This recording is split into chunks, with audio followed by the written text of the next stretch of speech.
Assalamualaikum warahmatullahi wabarakatuh. Perkenalkan, nama kakak Eti Rusmiati dari mahasiswa STAI PUI Majalengka yang sedang menjalankan PPK di MAN 3 Majalengka ini. Kebetulan kakak di sini memegang mata pelajaran Sejarah Kebudayaan Islam yang sebelumnya dipegang oleh Pak Jali. Di pertemuan kali ini, kakak akan melanjutkan pembahasan materi yang telah disampaikan oleh Pak Jali, yaitu tentang bab 1 Daulah Abbasiyah. Dan untuk kali ini kita akan masuk ke bab 2, yaitu tentang Daulah Utsmani.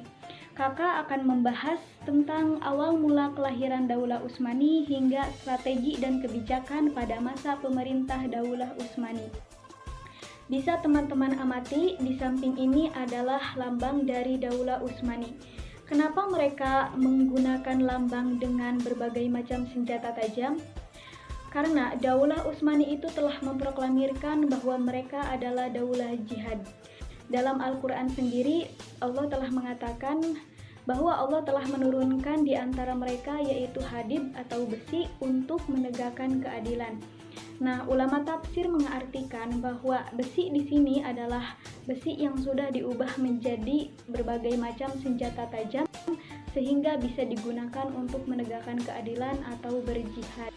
Lanjut ke sejarah, ketika Rasulullah SAW masih hidup, beliau pernah berkata bahwa ada satu tempat di antara sungai Tigris dan Efrat. Di situ terdapat tempat yang ditanami oleh banyak sekali pohon kurma dan dihuni oleh Bani Konturo. Bani Konturo ini adalah ternyata bangsa Mongol yang hidupnya itu nomaden atau berpindah-pindah. Pada masa Khalifah Utsman bin Affan, beliau bertemu dengan bangsa Mongol ini atau Bani Konturo ini dan direkrut olehnya menjadi Islam. Karena Rasulullah pun pernah berkata bahwa Bani Konturo ini terbagi ke dalam 3 golongan.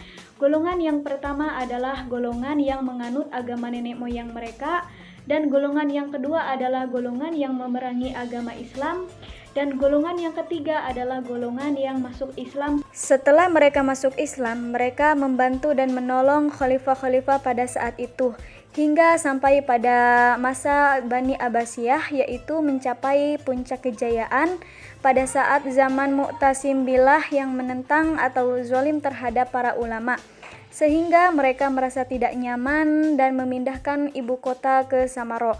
Karena pada zaman Mu'tasim mereka diangkat menjadi gubernur di ibu kota yang semula mereka hanyalah ditempatkan di wilayah perbatasan saja. Sejak saat itu, banyak sekali orang-orang yang pergi ke wilayah perbatasan. Salah satunya yaitu Bani Oghuz atau Bani Saljuk yang sedang melakukan perluasan wilayah termasuk ke wilayah Romawi. Maka dari itu Bani Saljuk pun disebut dengan Bani Saljuk of Rum, yang artinya adalah Kesultanan Saljuk yang mendiami wilayah perbatasan Romawi. Kemudian menaklukkan juga Asia Kecil atau Anatolia. Karena Bani Saljuk terus melakukan perluasan wilayah, maka Kekaisaran Bizantium yang berada di Romawi Timur yaitu Konstantinopel merasa tidak senang dan berpikir untuk mengakhiri kekuasaan orang-orang Islam. Karena Kekaisaran Bizantium ini adalah kekaisaran yang menganut Kristen Ortodok. Maka Kekaisaran Bizantium pun mengerahkan 200 pasukan untuk menantang Bani Saljuk untuk berperang. Namun pada saat itu Bani Saljuk tidak menerima ajakan perangnya dan mengajukan permintaan damai. Namun Kekaisaran Bizantium menolak permintaan damainya. Maka dari itu terjadilah peperangan antara Kekaisaran Bizantium dan Bani Saljuk.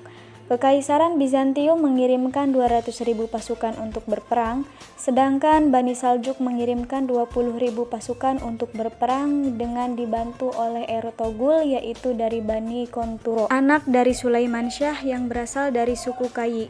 Pada tahun 1288 Masehi, Ertogul meninggal dunia. Dan oleh Alauddin I diangkatlah anak Ertogul yaitu bernama Utsman sebagai penggantinya. Karena ia sangatlah setia, maka Alauddin I dari Bani Saljuk pun memberi gelar Bey kepada Utsman. Pada tahun 1299 Masehi, Oghuzan Khan dari Mongol menyerang Saljuk. Tetapi serangan itu bisa digagalkan oleh Utsman, dan selang berapa lama Sultan Alauddin I pun meninggal dunia. Tetapi Sultan Alauddin I itu tidak mempunyai anak yang dapat menggantikan kedudukannya. Nah, peristiwa ini dimanfaatkan oleh Utsman untuk menyatakan diri sebagai Fadisah al-Utsmaniyah atau raja dari keluarga Utsman, yang juga mendapatkan dukungan penuh dari rakyatnya. Dengan demikian, berdirilah kerajaan Utsman dan ibu kotanya kerajaan Utsmani pertama di Quraisy.